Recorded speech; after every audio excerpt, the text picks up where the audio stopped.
Hello friends, आप देख रहे हैं चेतन गुरु चैनल। और आज का जो ये वीडियो है वो है मैग्नेटिक पार्टिकल इंस्पेक्शन के प्रोसीजर के ऊपर कि आपको मैग्नेटिक पार्टिकल टेस्टिंग में किस तरह से आपको एमटी परफॉर्म करना है। जो मैग्नेटिक टेस्टिंग जो टेक्निक्स है वो यूज करना है, वो किस तरह से करना है, उसके हिसाब से ये वीडियो बनाया है कि इसमें किस तरह से आपको प्रोसीजर फॉलो करना है। तो जो ये प्रोसीजर होता है वो हर कंपनी का अलग अलग होता है और उसमें स्टेप्स होते हैं वो इसी साथ जो आपको स्क्रीन पे दिख रहा है उसी हिसाब से फॉलो करने होते हैं। और उसमें कुछ टेक्निक्स चेंज हो सकती है या जो भी पार्टिकल्स वगैरह होता है वो कंपनी के हिसाब से होता है, लेकिन आपको इस हिसाब से आपको प्रोसीजर फॉलो करना रहता है मैग्नेटिक पार्टिकल टेस्टिंग में। तो चलिए स्टार्ट करते हैं कि प्रोसीजर है क्या, कैसे आपको एमटी परफॉर्म करना है। तो सबसे पहले जो भी एनटीटी टेक्नीशियन है, एमटी टेक्नीशियन है, उसको पहले सबसे पहले सरफेस प्रिपरेशन देखना है कि सरफेस का प्रिपरेशन कैसा है। उस पर किसी तरह का धूल मिट्टी डस्ट ऑयल ग्रीस वगैरह तो नहीं है, उसका सरफेस का कैसा है, रफ तो नहीं है, ऐसा वो सब पहले वेरीफाई करना होता है। सरफेस का प्रिपरेशन करवाना होता है कि सरफेस बराबर है या नहीं है। उसके बाद में इनिशियल डीमैग्नेटाइजेशन मीन्स ये एक ऑप्शनल है कि आप जो भी जहाँ भी जिस पार्ट्स पे या एमटी परफॉर्म करने जा रहे हैं तो सबसे पहले उसको डीमैग्नेटाइज, उसके बाद सरफेस प्रिपरेशन के बाद उसको डीमैग्नेटाइज करें। तो ये ज़रूरी नहीं है क्योंकि ये डीमैग्नेटाइज तभी ज़रूरत होती है अगर वो पहले से मैग्नेटाइज होता है, तभी ये उसकी ज़रूरत होती है डीमैग्नेटाइज करने की, अदरवाइज़ उसकी ज़रूरत नहीं है। और अगर आपके इंस्पेक्शन में किसी तरह की प्रॉब्लम हो सकती है उससे, तो भी इसको डीमैग्नेट पार्ट्स को डीमैग्नेटाइज करें। या ऐसा कोई प्रोसेस आता है जैसे मशीनिंग से आता है और वो मैग्नेटाइज हो जाता है आपका पार्ट्स, जो भी आप पार्ट्स पे आप मैग्नेटिक पार्टिकल इंस्पेक्शन करने वाले हैं, तो उसके लिए आपको डीमैग्नेटाइज करने की ज़रूरत पड़ती है।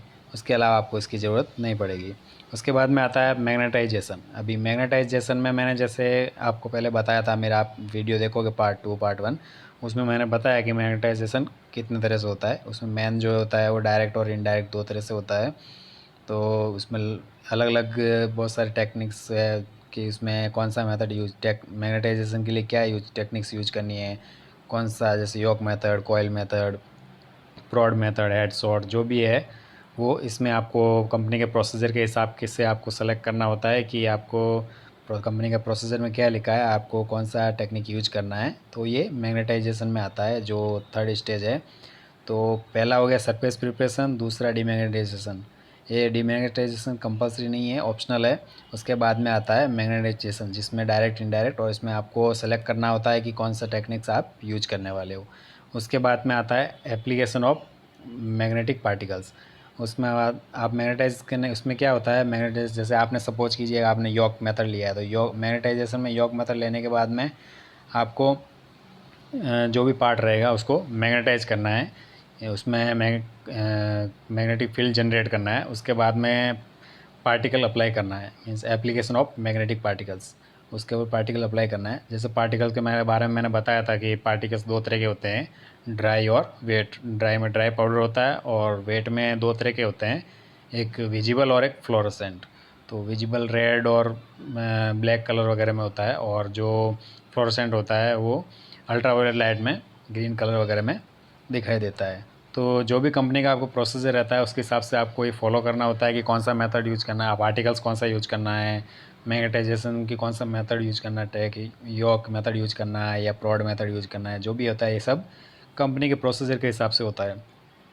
तो आप जब किसी इसमें जैसे आपने देख रहे होंगे मैग्नेटाइजेशन, उसके बाद में application of magnetic particle testing, तो ये दोनों को आपको साथ में करते हुए आपको व्यूइंग मीन्स आपको साथ में देखना है कि आप कि कौन किस तरह का क्रैक्स आ रहा है या वहाँ पे किस तरह का कोई डिफेक्ट डिस्कन्टिन्यूटी तो नहीं है, कैसा है, तो उसको आइडेंटिफाई करने का कोशिश करना है वहाँ पे कि किस तरह का डिफेक्ट आ रहा है। तो आपको मैग्नेटिक फील्ड जनरेट करना है पार्ट्स में, फिर उसके बाद में आपको पार्टिकल अप्लाई करना है। पार्टिकल कंपनी के प्रोसीजर के हिसाब से आपको अप्लाई करना है, ड्राई करना है, वेट करना है, जो भी है आप अप्लाई करें। उसके साथ साथ ही आप वहाँ पे उस एग्जामिन एरिया को देखते रहें कि वहाँ पे किस तरह का डिफेक्ट या डिस्कन्टिन्यूटी आ रहा है। उसके बाद में जो भी डिफेक्ट और डिस्कन्टिन्यूटी जाता है उसको मार्क करें कि किस तरह का क्रैक्स है या जो भी है उसको मार्किंग करें। और मार्किंग करने के बाद उसका रिपोर्ट जो भी बनाना रहता है वो सब आप कम प्रोसीजर के हिसाब से फॉलो करें। आपके जो कंपनी का प्रोसीजर रहेगा, जिस कंपनी में आप जॉब कर रहे हैं उसके प्रोसीजर के हिसाब से फॉलो करें। फिर बाद में रहता है डीमैग्नेटाइजेशन, ये भी एक ऑप्शनल है। आप इसमें देखोगे जो सेकंड जो स्टेप है और ये जो डीमैग्नेटाइजेशन जो मार्किंग करने के बाद में जो डीमैग्नेटाइजेशन है ये ऑप्शनल है। ये डीमैग्नेटाइजेशन तभी होता है जब अगर कभी आपका जो मटेरियल, जैसे स्टार्टिंग वाला डीमैग्नेटाइजेशन कभी ज़रूरत कब पड़ेगी, जब अगर आप पहले से मैग्नेटाइज मटेरियल है तभी आपको डीमैग्नेटाइज करना है।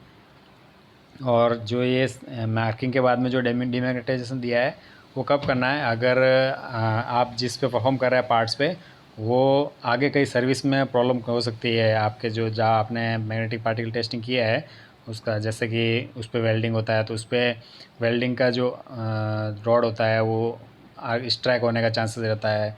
तो ऐसे टाइम में आपको डीमैग्नेटाइज करना ज़रूरी होता है। डीमैग्नेटाइज कैसे करना है वो सब मैं अगले एक नेक्स्ट वीडियो में और आप इसको समझाने की कोशिश करूँगा, और ये सारे पार्ट्स मैंने स्टेप बाय स्टेप मैं और अपकमिंग वीडियोस में आपको क्लियर करवा दूंगा कि कैसे क्या करना है।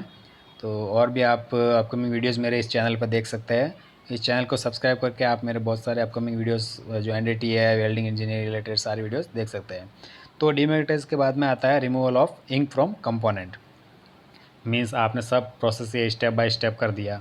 उसके बाद में आपको क्या करना है, जो पार्टिकल जो होता है उसका जो इंक जो मीन्स इंक मीन्स क्या, आप जो आपने अप्लाई किया है उसको कंपोनेंट्स किसी जो पार्ट्स पे आप लग गया है उसको एकदम साफ़ करना, क्लीन करना है, जिसको आप पोस्ट क्लीन बोल सकते हो।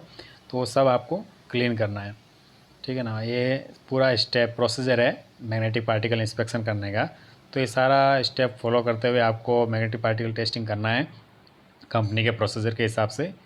Thank you for watching this video, like and share. Thank you.